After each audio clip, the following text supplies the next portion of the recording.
¿Cómo les va? Arrancamos un nuevo programa de La Voz de Todos aquí por A24. Ya vamos a estar hablando de dos temas muy importantes. El primero tiene que ver con algo que ocurrió la semana pasada, cuando no se esperaba realmente tanta gente por las condiciones climáticas.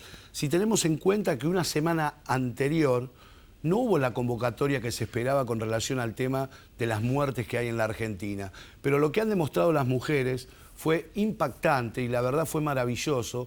Y además con el marco del día propiamente dicho, la lluvia, los paraguas. Así que en instantes vamos a hablar con una luchadora de los derechos humanos y una mujer de la izquierda muy comprometida con este y otros temas, porque la verdad que creo que tenemos que tomar mucha conciencia, no solamente los hombres, sino también las mujeres, porque las mujeres también en muchos casos, y ahora con Vanina seguramente lo vamos a discutir, o me dará la razón, en muchos casos la mujer también es la responsable de la violencia que hay. ¿Por qué? Bueno, se lo vamos a preguntar a ella que lo analice. Yo tengo mi punto de vista, pero obviamente la traje a ella para que me haga el análisis. Y después vamos a estar hablando con Ariel Basteiro.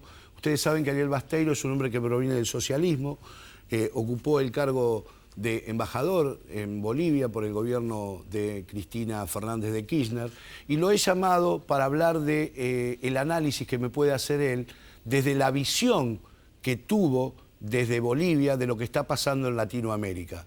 He sabido lo que está pasando en Brasil hoy.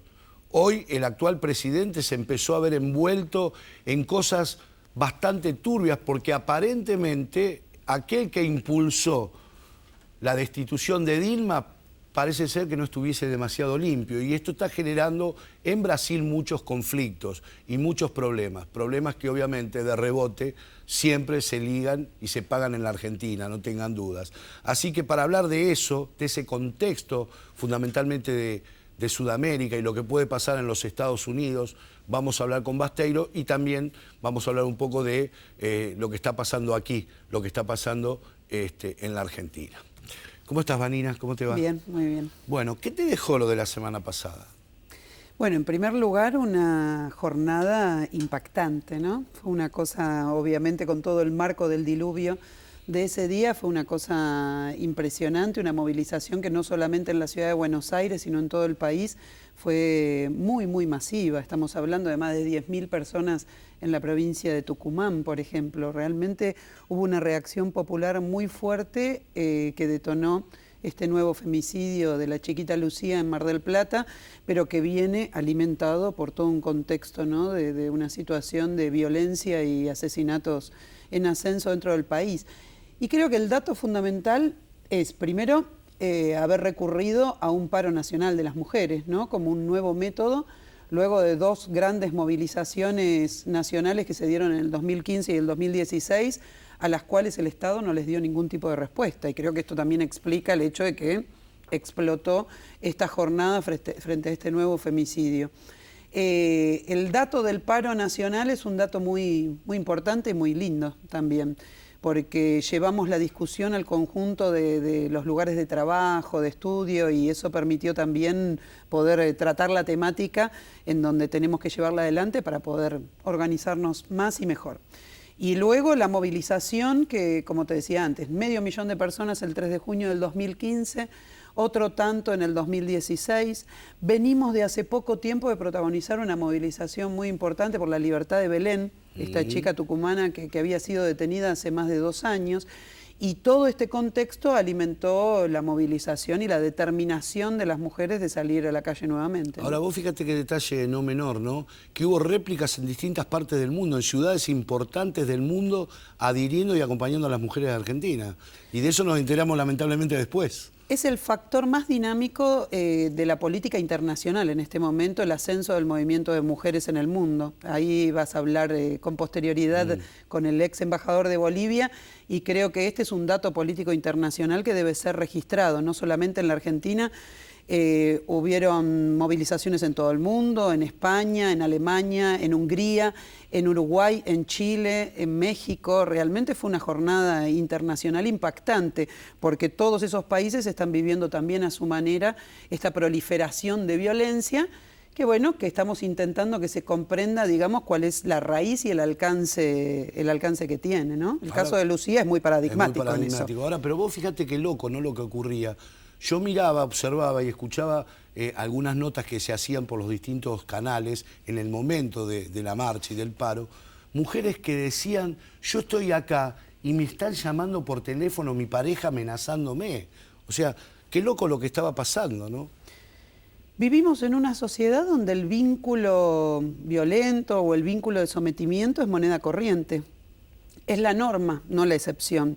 El caso de Lucía es la expresión más extrema de Lucía, de las 20 mujeres, 21 creo que llevamos en lo que va del mes de octubre, digamos, que han sido asesinadas en diversas circunstancias.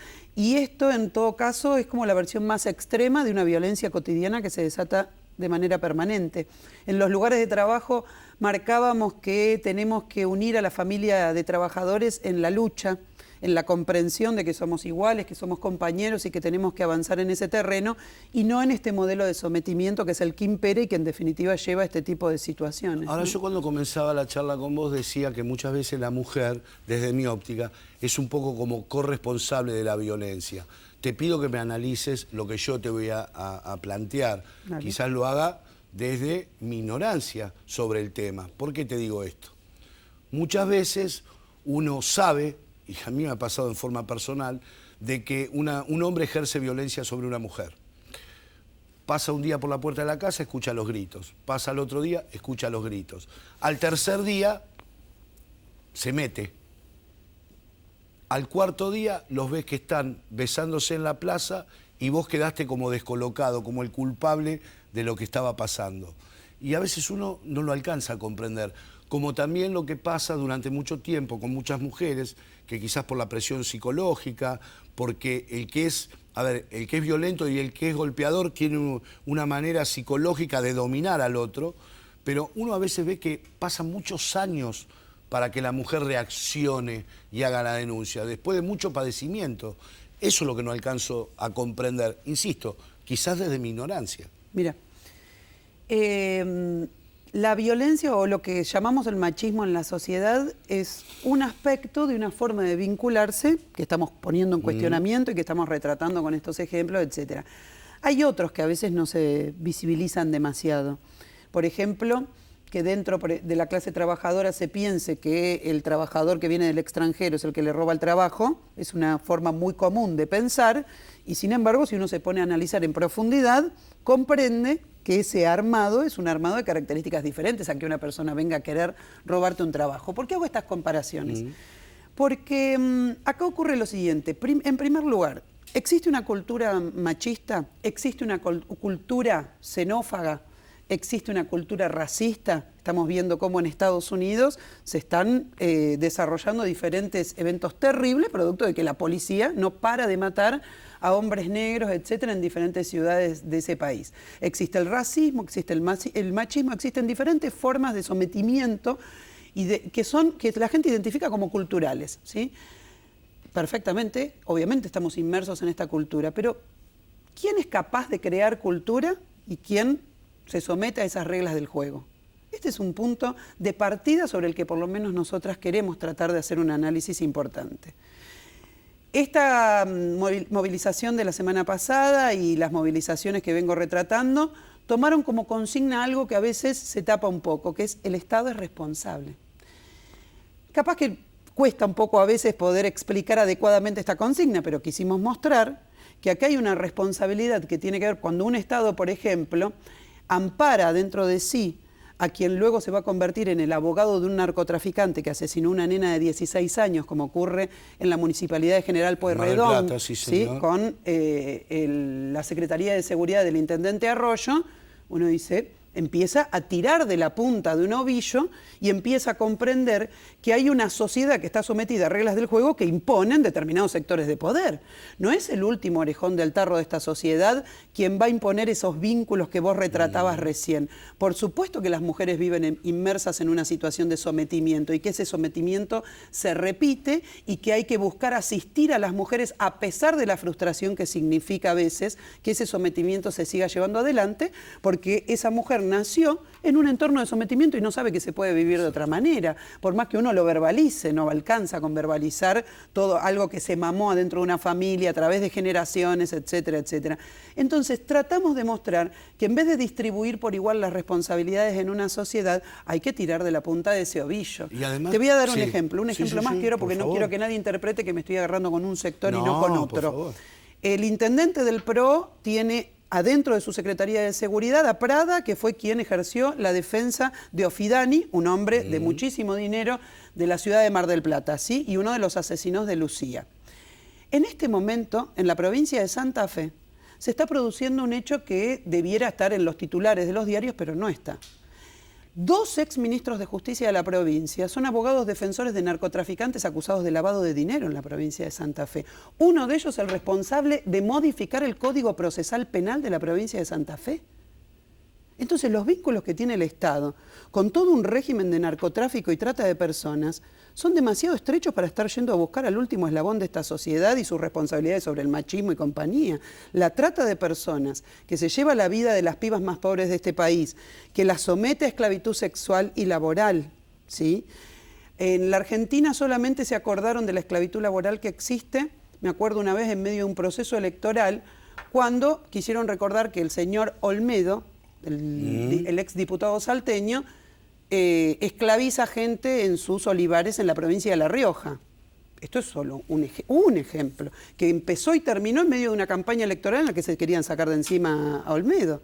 Sin embargo, en este país la trata de personas con fines de explotación laboral se expande por el conjunto del campo, por diferentes actividades, por toda la actividad de la industria de la indumentaria, etcétera, etcétera. Entonces quiero mostrar esto que es una sociedad penetrada por estos vínculos violentos y un Estado que de diferentes formas y con diferente manera de claridad para expresarlo en el conjunto de la sociedad es el responsable de que exista esta generalización de violencia en la sociedad.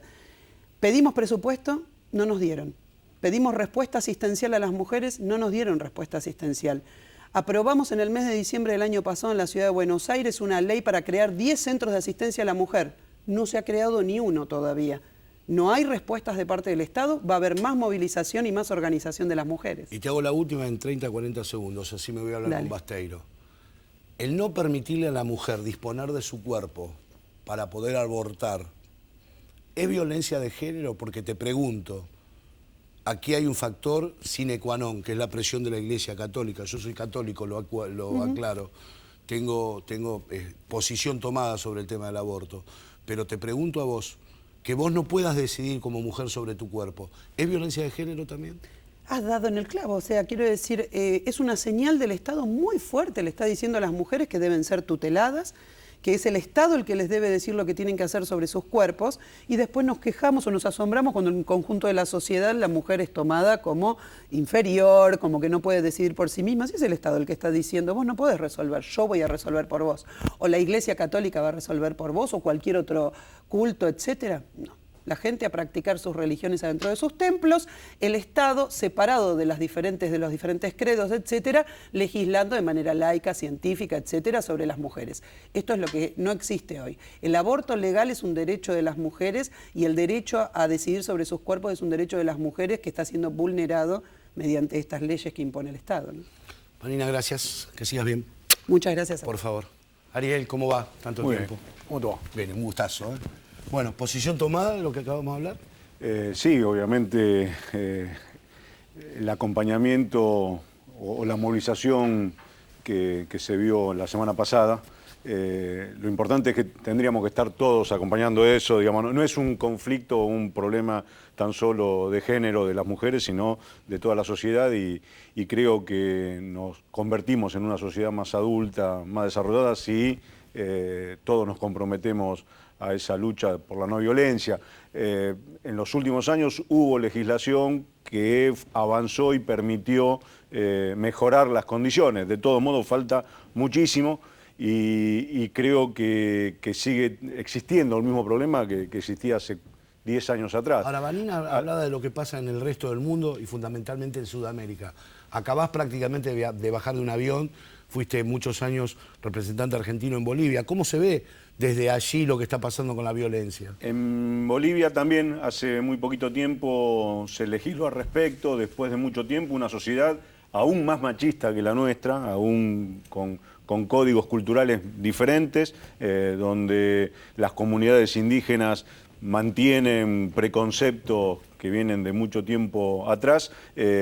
Fue o es un desafío muy fuerte imponer un nuevo método.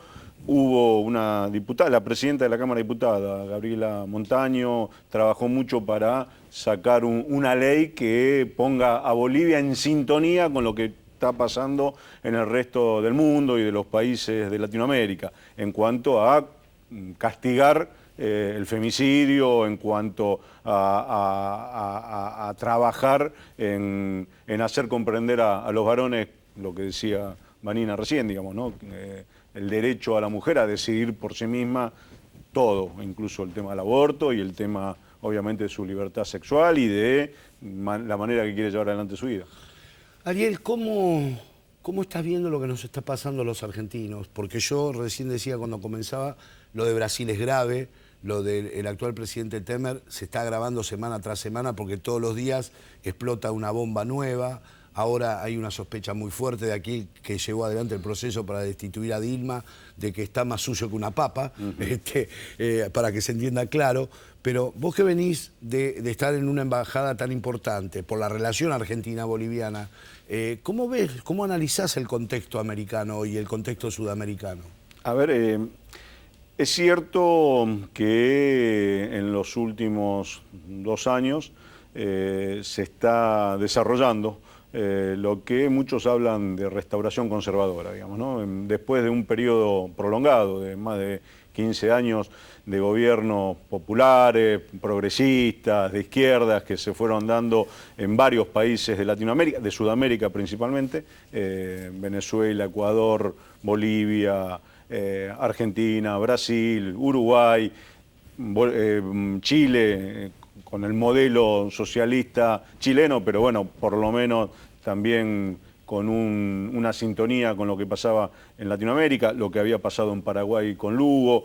Fueron procesos más que interesantes que tuvieron todos una misma características y por ese motivo creo que el poder representado en los Estados Unidos, en el Departamento de Estado, trabajó para esmerilar y para ir debilitando esos procesos. Fueron gobiernos independientes, autónomos, que trabajaron con una agenda diferente de lo que quería la potencia hegemónica en la región, de lo que quería Estados Unidos. Por eso que hubo el nacimiento y la creación de organismos regionales nuevos, donde Estados Unidos no participó en nada en su creación, CELAC, UNASUR, fortalecimiento de Mercosur, debilitamiento, por otro lado, de la OEA, políticas internas que tuvieron autonomía e independencia en manejar conceptos económicos que históricamente nos imponían el Fondo Monetario, el Banco Mundial. En mayor o en menor medida, todos los gobiernos de la región armaron su destino por los intereses propios y por la visión que se tenía en cada uno de los países sin ningún tipo de supervisación previa como estaban acostumbrados. Y esto creo que fueron los mejores años que vivió Latinoamérica, principalmente porque se sacó de la pobreza. Se calcula aproximadamente 80 millones de latinoamericanos salieron de la pobreza con todos estos gobiernos que se dieron en la región. Obviamente que, como dije recién, el poder no descansa. La derecha, los sectores más concentrados de la economía, no le gusta gobiernos que tengan una mejor o hagan una mejor distribución de la riqueza y trabajaron en consonancia con otros poderes, los poderes mediáticos, fundamentalmente el Departamento de Estado de los Estados Unidos, esto creo que es fundamental y lo tengo muy claro en ese concepto, trabajaron para ir generando modificaciones. Por eso se cae Dilma, claro. Por eso hubo un proceso electoral como el que hubo en Argentina, donde hubo una campaña de desgaste muy fuerte al gobierno anterior, al gobierno de Cristina Fernández de Kirchner, y arroja como resultado el triunfo de Macri. Está pasando en Venezuela algo parecido, intentaron con Bolivia, intentaron o intentan con Ecuador, en todos los países de la región están intentando imponer esta restauración conservadora. Me gusta el concepto que vierte Álvaro García Lineras, el vicepresidente de Bolivia, que él no le gusta hablar de ciclos y habla de olas o de un proceso que como una ola llega, se impone, avanza, pero después retrocede. Bueno, esperemos que estemos en un periodo ahora de la ola hacia adelante, pero esa misma ola va a llegar a un punto, va a volver para atrás y ahí es donde, espero yo, vuelvan a resurgir y a fortalecerse los gobiernos progresistas de la región, fundamentalmente porque creo que le hicieron muy bien a cada uno de los países. Ahora, pero ¿qué le pasó al kirchnerismo, Ariel? Porque el kirchnerismo había bajado la pobreza de una manera muy, pero muy importante en la Argentina.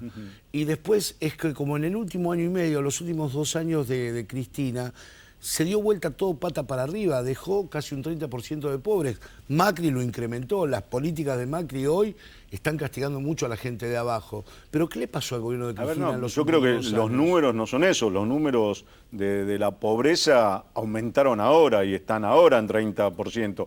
Ese es el discurso que trata a veces, o los conceptos que largan desde el macrismo, que había gran cantidad de pobres. La población va increciendo y se van sumando cada año miles de jóvenes al mercado laboral y a la necesidad de sobrevivir por sí mismo. Y el kirchnerismo durante los últimos 12 años había dado respuesta permanente a esa situación. Digamos, de hecho había un 6, un 7% de desocupación hasta el año pasado. Hoy ya ese número ya está apuntando, superando los 2 dígitos. Las alarmas son importantes. Y por ende, la gran devaluación que hubo en diciembre o en enero, en los primeros meses del año de este gobierno, la devaluación que este gobierno provocó y generó, obviamente que provocó una pérdida muy, muy grande del salario real de los trabajadores, por ende asume o sube la pobreza. No fue responsabilidad del gobierno anterior. Se encargaron de, en 10 meses, hacer un proceso y un cambio tan profundo, un cambio, la posibilidad de generar a los sectores de la economía más poderosos una ganancia que perjudicó a los sectores del trabajo. La posibilidad y el crecimiento que tuvo la soja o los sectores ligados al sistema agroexportador han tenido ganancias extremas, los bancos han tenido ganancias extremas, sin embargo los trabajadores los conforman con un bono o lo quieren conformar con un bono de 2.000 pesos que yo creo que va a terminar en conflicto. El gobierno de Cristina también los bancos ganaron fortunas. Sí, pero también los No, trabajadores, pero los trabajadores por lo menos tenían un salario que cubrían sí. sus necesidades. Sí, eso es verdad. Y la disputa con el sector agroexportador provocó, es uno de los motivos por los cuales también Cristina puso enfrente a un enemigo también muy poderoso que trabajó para debilitarla, para castigarla, por no imponer las condiciones que ellos querían. Entonces, los sectores del poder están teniendo un buen pasar en este momento. Siempre lo tuvieron. Con todos los Siempre gobiernos. lo tuvieron. Siempre acomodaron con los este huesos. más que ninguno, digamos. Sí, pero te quiero decir, siempre acomodaron los huesos, con los Milico, con Alfonsín, con Sí, De la Rúa. obviamente que... Ellos los huesos los acomodan siempre. Eso es cierto. Pero bueno, la cuestión es cuando hay distribución de la riqueza, lograr que haya un porcentaje de distribución donde los trabajadores alcancen o lleguen o se acerquen a un 50%, es el objetivo que históricamente siempre buscamos aquellos que queremos una sociedad más igualitaria. Se logró y se alcanzó casi ese porcentaje con el gobierno de Cristina, ahora, no con el de Macri, ¿no? Ahora vos que venís del socialismo, cuando ves todo lo que se denuncia, todos los hechos de corrupción, que, a ver, yo soy muy honesto, yo quiero que la justicia lo demuestre. Yo tengo mi sospecha de muchas cosas, pero a mí hasta que no me diga la justicia, la buena o la mala, la justicia que tenemos, porque es lo que tenemos. Pero a vos como un hombre que viene del socialismo, ¿qué te pasa por dentro? Cuando ves lo de López, cuando ves lo de Báez, cuando ves que son todos chorros, porque la verdad que ahora son todos chorros, no se salva ninguno. Vos creo que te salvás porque estabas en Bolivia, por ahí, pero si hubieses estado acá, caías en la volteada también.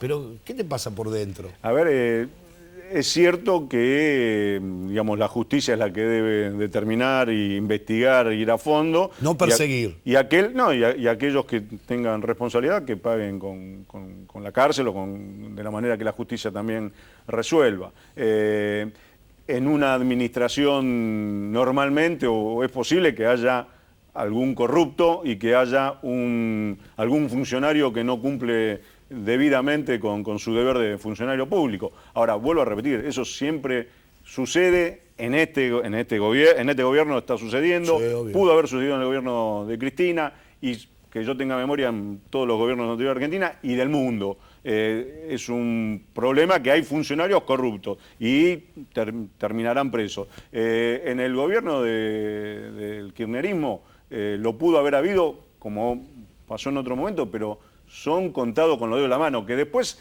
haya un intento de mostrar un gran nivel de corrupción para de esa manera imponer electoralmente también algún tipo de beneficio para un sector o para otro, no me cabe duda. Hay una operación permanentemente para tratar de mostrar que todos son López. Cuando sí, hay un López y tendrá que pagar por ello, o hay un Báez, pero también hay un Calcaterra. Sin embargo, se habla de Báez, no se habla de Calcaterra.